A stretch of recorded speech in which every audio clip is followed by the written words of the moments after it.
Bismarck State Wrestling is in its inaugural season, which has provided new opportunities for local wrestlers. The Mystics won their very first duel over the weekend, and as Ben Dacu tells us, that's just the first step in what's to come for the program. Prying Tyshawn White away from the East Coast wasn't difficult for the new Bismarck State women's wrestling program. It was an easy decision to come here. The Mystics have their head coach. White now starts the process of building a program from scratch.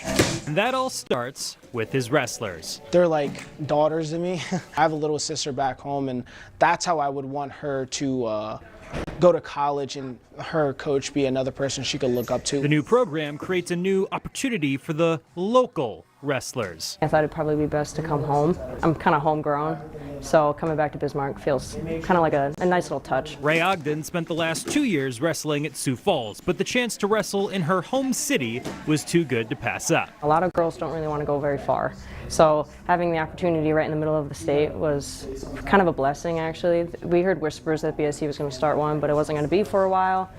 And that kind of started a lot of conversations for a lot of girls that maybe they do want to wrestle in college. Ogden is one of 11 North Dakotans on BSC's roster. She is also one of 6 transfers taking advantage of the new 4-year program. Starting from the ground up here, there's a lot of opportunities to be the first. There's a first to be able to set kind of the foundation of what it's like to wrestle for BSC, what it's like to be a mystic, but also be a wrestler. BSC's inaugural home duel is on November 20th against Jamestown. For your news leader, I'm Ben Dacu. Now on to a coach that is very familiar with North Dakota, Tim Polasek. In his second season as head coach of NDSU, he has brought the Bison to a perfect record with only 3 games left in the regular season. And even with that perfect record, Coach Polasek isn't taking this week's rivalry game against UND lightly.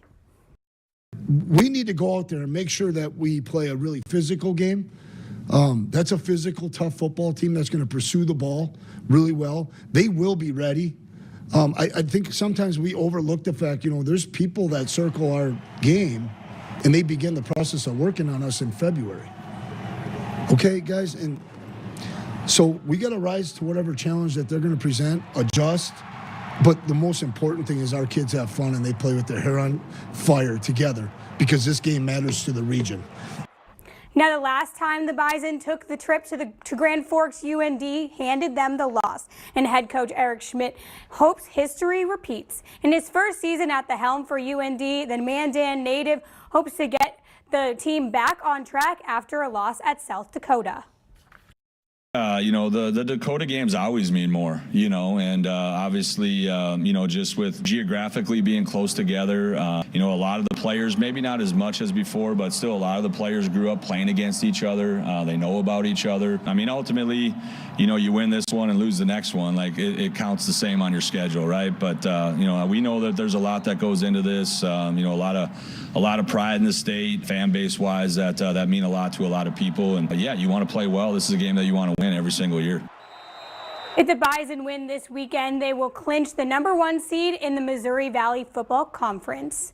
And that matchup is Saturday at 1 p.m. That's going to be an exciting one. All right. Thanks for what. We'll be right back after this.